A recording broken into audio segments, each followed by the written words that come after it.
Good evening. Thank you. The Australians have arrived, so we'll now begin.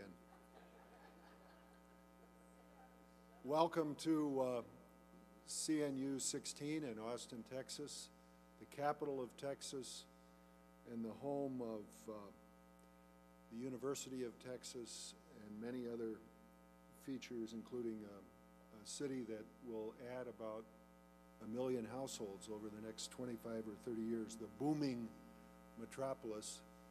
And this is a Congress that's very important to this city itself, and also as America faces the issues of sustainability and climate change and ways to deal with it that can actually make life better.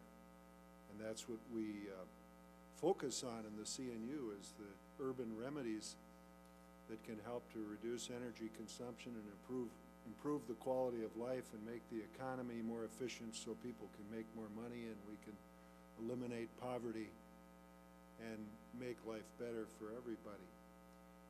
And those are things that really dedicated urbanists focus on in the Congress. And that's the comprehensive look at human life and how we can improve it with human settlement reforms in the way we live. Tonight we have a number of people will be speaking, but the featured speaker is Henry Cisneros, who's the former Secretary of the Department of Housing and Urban Development, and a longtime friend and ally and member of the New Urbanist movement. In 1996, we had our Congress in Charleston, South Carolina, and the charter was put together and signed by all the members present except Leo Creer, who would have signed it if he had known better what was in it, and he did sign it in subsequent years. But we're very proud of the charter, and we're proud of the fact that the Secretary of Housing and Urban Development signed it. And so we put the charter to work right away. Well, better said, he put the charter to work right away, making reforms to the Hope 6 program that allowed the urban form to once again be part of public housing in America, to change the criteria so that sterile apartment blocks and other forms that were unpleasant to live in could be reformed and become valuable to the people who lived in them, so they could have the kind of good life that people want in America. And so it's a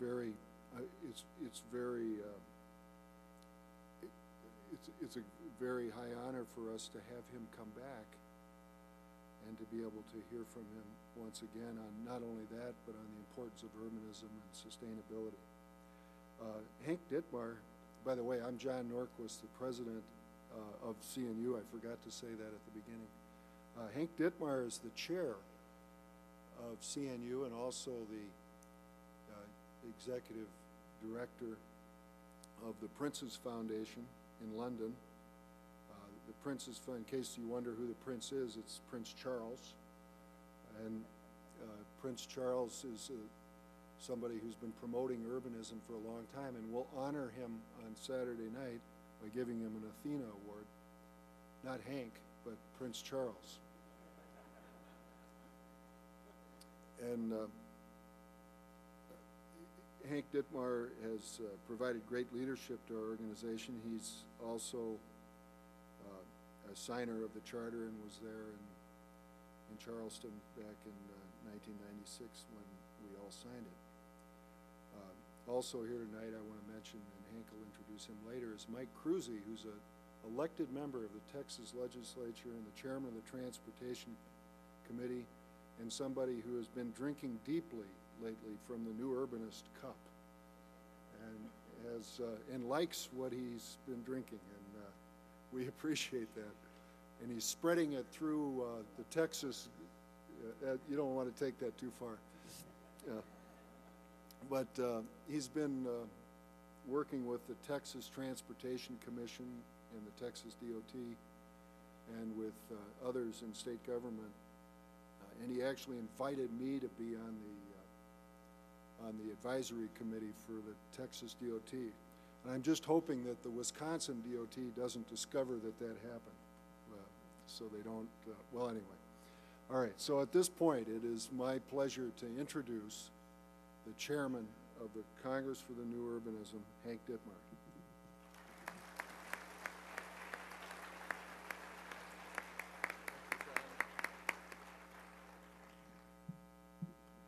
Thank you, John.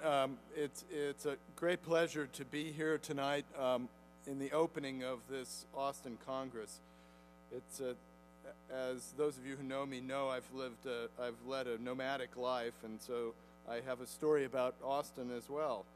I went to high school outside of San Antonio, and always remember coming through Austin and seeing the beautiful green hills outside of Austin and the river snaking through it.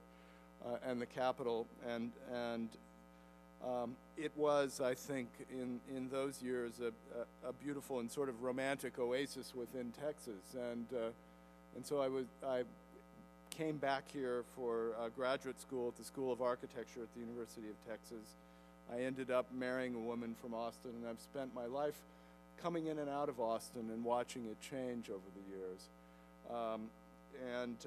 I've watched it grow from those days in the late 70s at UT, from about 350,000 to a million two in the metropolitan area at this time, and it's been in many ways a mixed transition. They've done a great job of keeping much of the greenbelt intact. They've done a wonderful job of creating a network of bicycling trails. They've preserved some really funky neighborhoods and kept them going, and many of the qualities of stone buildings, the green hills that lightly cover the limestone of the Texas hill country and the culture have remained in place.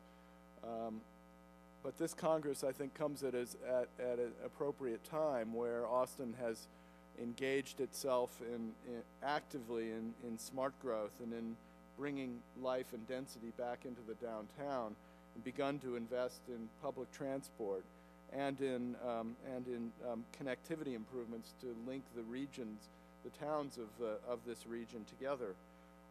And they're just now at the point where they've gotten many of the policies right, but as we see, they need to work with the new urbanists to get the places right and to get the details right. And so I'm hoping that this conference can be both a great learning experience for us as we experience this great place, but also both a transforming experience for Austin, and also an experience that teaches Austin what's special and what needs to be preserved, so reinforces what needs to be preserved here in Austin.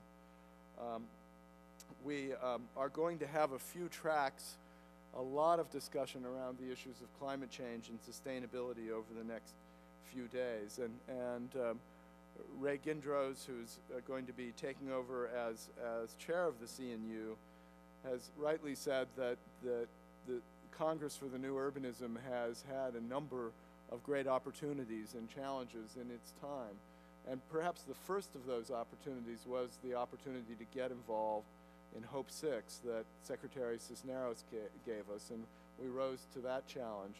And I think the challenge that is before us, or the opportunity that is before us now, is the challenge that John has talked about, of actually getting people to understand that how we make and shape our communities is actually at the heart of responding to climate change.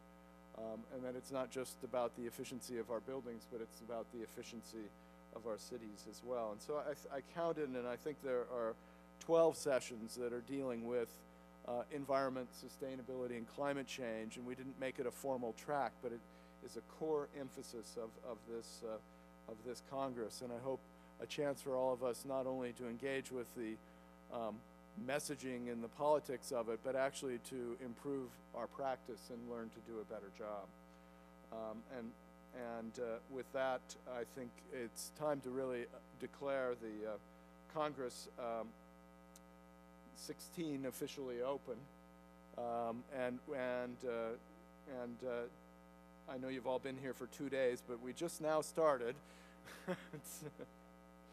And I'd like to bring up, I think, for a bit of a welcome to Austin and an introduction of our speaker, Mike Krusee, our good colleague on the CNU Board, who's already been introduced by John. I just want to ask Mike to come and welcome us. Thank you. Thank you. Welcome to Austin, and I'm glad to see you all here tonight because the talk that you're about to hear from Henry Cisneros is going to be one of the highlights of this entire conference. No pressure, Henry. Here in Texas, Henry Cisneros hardly needs an introduction.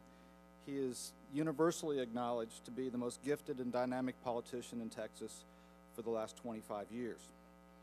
But for those of you not from Texas, you should know that after earning a master's degree in public administration from Harvard and teaching at MIT and a doctorate at George Washington University, he came back to San Antonio and was promptly elected the youngest councilman in the city's history at age 27.